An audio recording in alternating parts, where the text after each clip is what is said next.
വീണ്ടും ചർച്ചയിലേക്ക് ശ്രീ മുഹമ്മദ് റിയാസ് കൂടി ചേരുന്നു. ശ്രീ മുഹമ്മദ് റിയാസ്, മുഖ്യമന്ത്രിക്ക് നിലപാടുണ്ട്, പക്ഷേ ഈ വിഷയത്തിൽ ഇടപെടില്ല എന്ന നിലപാടിലേക്ക് അദ്ദേഹം ഈ ഘട്ടത്തിൽ എത്തിച്ചേർന്നിരിക്കുന്നത് എന്തുകൊണ്ടാണ്? മുഖ്യമന്ത്രി ഇടപെട്ട് കഴിഞ്ഞു. ആ ഇടപെട്ട് കഴിഞ്ഞതിൻ്റെ റിസൾട്ട് വരാൻ വേണ്ടി പോകുന്നു, അതുകൊണ്ട് ഇടപെടില്ല എന്ന് പറഞ്ഞു. അങ്ങനെയല്ല അദ്ദേഹം പറഞ്ഞത്. അദ്ദേഹം വളരെ വ്യക്തമായി പറഞ്ഞത് ഇത് കോടതിയാണ് ഇനി ഈ വിഷയത്തിൽ ഒരു പരിഹാരം ഉണ്ടാക്കേണ്ടത്. ആ പരിഹാരം ഉണ്ടാക്കേണ്ട സമയമായി കഴിഞ്ഞു.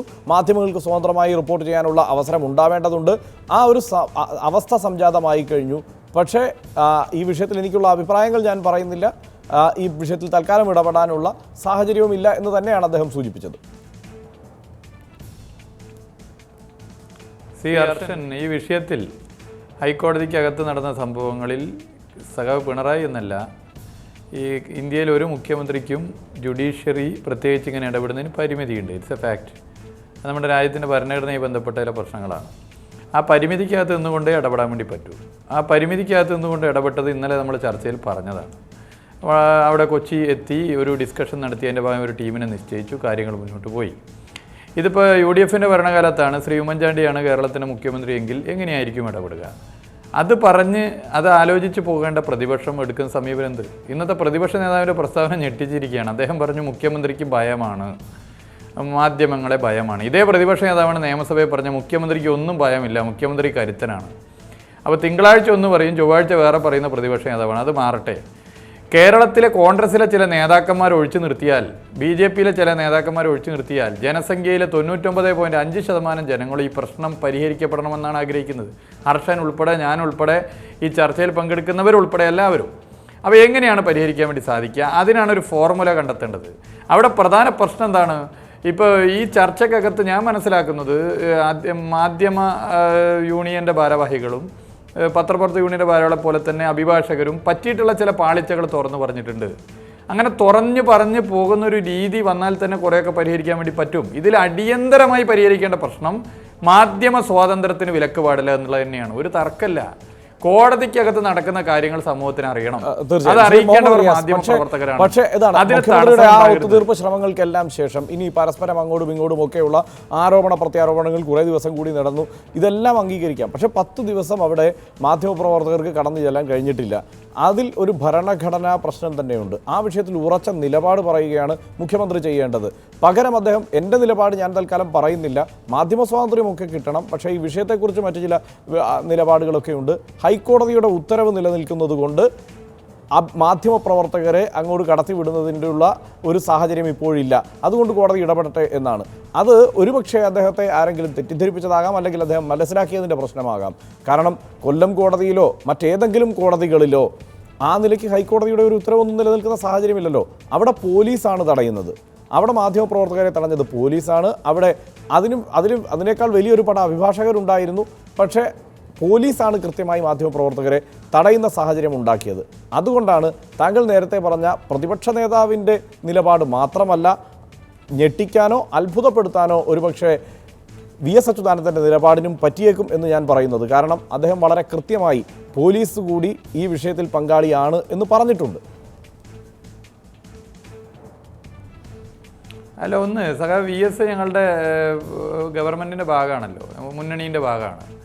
VS അത് പോയത് കൊണ്ട് വേറിട്ട് പോയതാണെന്ന് നിങ്ങൾക്ക് വേണമെങ്കിൽ പറയാം, പക്ഷേ അതൊരു വസ്തുതയല്ല. അങ്ങനെയാണ് ഞാൻ തിരിച്ചു ചോദിച്ചോട്ടെ, പ്രതിപക്ഷ നേതാവോ KPCC പ്രസിഡന്റോ മുൻ മുഖ്യമന്ത്രി ഉമ്മൻചാണ്ടിയോ എന്തേ ജസ്റ്റിസ് ഇടപെടണമെന്ന് പറഞ്ഞ് ഇങ്ങനെ സുപ്രീം കോടതി പോയില്ല? അപ്പോൾ ഇവിടെ പുറത്ത് വർത്താനം പറയില്ല. അപ്പോൾ അത് അങ്ങനെയല്ലല്ലോ നമ്മൾ കാണേണ്ടത്. പിന്നെ മുഖ്യമന്ത്രി ആരെങ്കിലും തെറ്റിദ്ധരിപ്പിക്കാൻ പറ്റുന്ന വ്യക്തിയാണെന്ന് തോന്നുന്നില്ല. കാരണം ഇത് മുഖ്യമന്ത്രിയുടെ ഇൻഡിവിജ്വലായിട്ടുള്ള ഒരു നിലപാടല്ലല്ലോ, ഇതൊരു കലക്റ്റീവ് ഡിസിഷനാണല്ലോ, കൂട്ടായ ഒരു തീരുമാനമാണല്ലോ. അപ്പോൾ കൂട്ടായ തീരുമാനത്തിൽ ഞങ്ങൾക്ക് ഞങ്ങളുടെ ഒരു കാഴ്ചപ്പാടുണ്ട്. ആ കാഴ്ചപ്പാട് മാധ്യമ സ്വാതന്ത്ര്യം വേണമെന്നുള്ളത് തന്നെയാണ്. പക്ഷേ ഇതൊക്കെ പറയുമ്പോഴും കോടതി നിലവിലൊരു ഡിസിഷൻ എടുക്കുകയും അതിലൊരു അഭിപ്രായം പറയുകയും ചെയ്തിട്ടുണ്ട്. ആ അഭിപ്രായം 200 മീറ്റർ ചുറ്റളവിൽ പ്രകടനം പാടില്ല. അതിനൊക്കെ ഞങ്ങൾ ശക്തമായി എതിർക്കുന്നു. അത് ഇപ്പോൾ മാത്രമല്ല, പലപ്പോഴും ഞങ്ങൾ എതിർത്തിട്ടുണ്ട്. ജുഡീഷ്യൽ ആക്ടിവിസത്തെയും അമിതമായ അതിപ്രസരം ഇടപെടലൊക്കെ എതിർത്തിട്ടുണ്ട്. അപ്പോൾ ഇവിടെ ഇങ്ങനെ ഒരു നിലനിൽക്കുന്ന ഒരു സാഹചര്യം ഉണ്ടാകുമ്പോൾ ഒരു ഭരണാധികാരി എന്നുള്ള നിലയിൽ അതിനെതിരെ പറയാൻ വേണ്ടി പറ്റുമോ? പറ്റില്ല. അതേ അദ്ദേഹം ചെയ്തിട്ടുള്ളൂ. അത് വിചാരിച്ച് മാധ്യമ പ്രവർത്തകർക്ക് മുഖ്യമന്ത്രി എതിരാണ്, അല്ലെങ്കിൽ ഇതിന്റെ പിന്നിൽ മറ്റെന്തോ അജണ്ടയാണ് അത് ഹൈക്കോടതിയുടെ കാര്യത്തിൽ മുഹമ്മദ് റിയാസ് പറയുന്നത് ഈ പറയുന്നത് പോലെ കോടതിയുടെ ഒരു നിലപാടുണ്ട് എന്ന് തന്നെ വാദത്തിന് നമുക്ക് അംഗീകരിക്കാമെങ്കിലും മറ്റു കോടതികളിൽ മാധ്യമപ്രവർത്തകരെ കയറ്റാത്തത് പോലീസാണ് എന്നത് തന്നെയാണ് വാസ്തവം. കാരണം അവിടെയെങ്കിലും ഒരു കോടതിയുടെയും ഉത്തരവ് നിലനിൽക്കുന്ന സാഹചര്യമില്ലല്ലോ.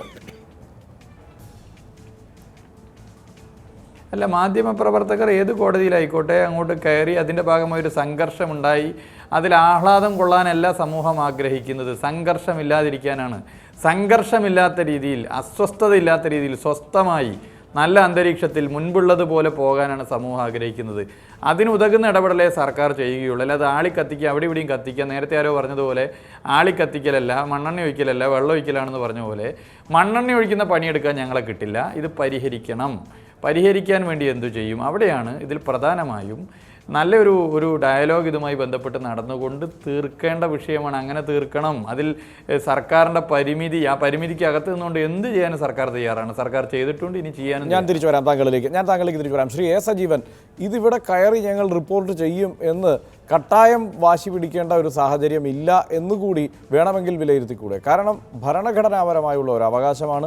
ആ അവകാശത്തെ തടയുകയാണ് ഇവിടുത്തെ അഭിഭാഷക സമൂഹം, അതിനൊപ്പം നിൽക്കുകയാണ് പോലീസ് എന്ന് ഭരണകക്ഷിയുടെ ഭാഗമായ അവരുടെ മുതിർന്ന നേതാവായ വി.എസ്. അച്യുതാനന്ദൻ പോലും ആരോപിക്കുന്ന സാഹചര്യം ഉണ്ടാകുന്നു. ഈ സാഹചര്യത്തിൽ ബാക്കി ഇനി പൊതുസമൂഹം തീരുമാനിക്കട്ടെ, അതല്ലെങ്കിൽ ജുഡീഷ്യറി തീരുമാനിക്കട്ടെ, ഇക്കാര്യം ജനങ്ങൾ അറിയണമോ, ഈ ഭരണഘടനാപരമായ അവകാശം നിലനിൽക്കണോ എന്നൊക്കെ ജനങ്ങൾ അങ്ങ് തീരുമാനിക്കട്ടെ എന്നിനി മാധ്യമപ്രവർത്തകർ തീരുമാനിക്കേണ്ട സാഹചര്യമായില്ലേ? തീർച്ചയായിട്ടും ഇപ്പോഴും അങ്ങനെയാണല്ലോ നടക്കുന്നത്. ഇവിടെ ഏതെങ്കിലും ഒരു കോടതിയിൽ, ഇപ്പം നമുക്ക് കൊല്ലം മാത്രം എടുക്കാം, ഈ കൊച്ചി ഹൈക്കോടതിയുടെ മുമ്പാകുണ്ടായ പ്രശ്നങ്ങളെക്കുറിച്ച് മാറ്റിയെടുത്തു. അത് അവിടെ ആണ് കാര്യങ്ങൾ ആദ്യമായിട്ടുണ്ടായത്.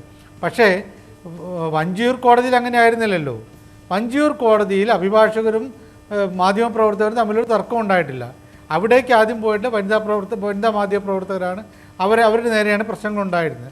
അത് പിന്നീട് കല്ലേറും മറ്റും അവിടെയും മാധ്യമപ്രവർത്തകരുടെ ഭാഗത്ത് നിന്ന് എന്തെങ്കിലും ഭീകരമായ രൂപത്തിലുള്ള ആക്രമണം ഉണ്ടായതായിട്ട് നമ്മൾ കണ്ടു. അവർ മാറി നിൽക്കുകയാണ് ചെയ്തുള്ളത്. ഇവിടെ ഞാൻ മാധ്യമപ്രവർത്തകരെ പൂർണ്ണമായിട്ടും സപ്പോർട്ട് ചെയ്യില്ല. അവർ പലപ്പോഴും അടി വാങ്ങേണ്ട പല ഘട്ടങ്ങളൊക്കെ ഉണ്ടാക്കിയിട്ടുണ്ട്, അതൊക്കെ വേറെ. പക്ഷേ ഇവിടെയുള്ള കാര്യം, ഇപ്പോൾ നമ്മൾ കൊല്ലത്ത് നോക്കാം. കൊല്ലത്ത് അതിൻ്റെ വിഷ്വൽസ് മുഴുവൻ ഞാൻ കണ്ടതാണ്. അവിടെ നമുക്കിപ്പോൾ കണ്ടിട്ടുള്ള മാധ്യമപ്രവർത്തകരെ പോലീസ് തടയുന്നു.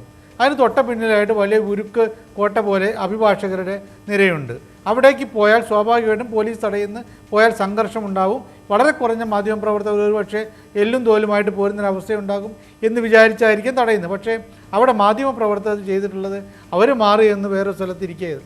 എല്ലാ വീഡിയോഗ്രാഫർമാരും എല്ലാ ഫോട്ടോഗ്രാഫർമാരും റിപ്പോർട്ടർമാരും അപ്പുറത്തെ കടത്തണയിലൊക്കെ ഇരിക്കുകയായിരുന്നു.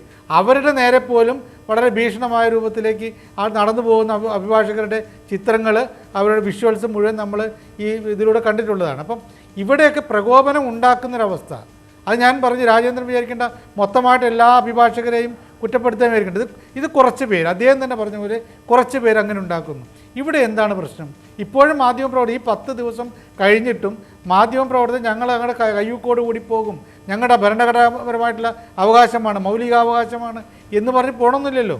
അവർക്ക് വേണ്ട സാധനങ്ങൾ എടുക്കും. ഇപ്പം നമുക്കറിയാം, ഇത്രയും കാലത്തിനിടയിൽ റിപ്പോർട്ടിങ്ങിൽ ഉണ്ടായിട്ടുള്ള പല ആളുകൾ, ഞാൻ 10-25-27 വർഷത്തോളം റിപ്പോർട്ടിങ്ങുള്ള ആളാണ്.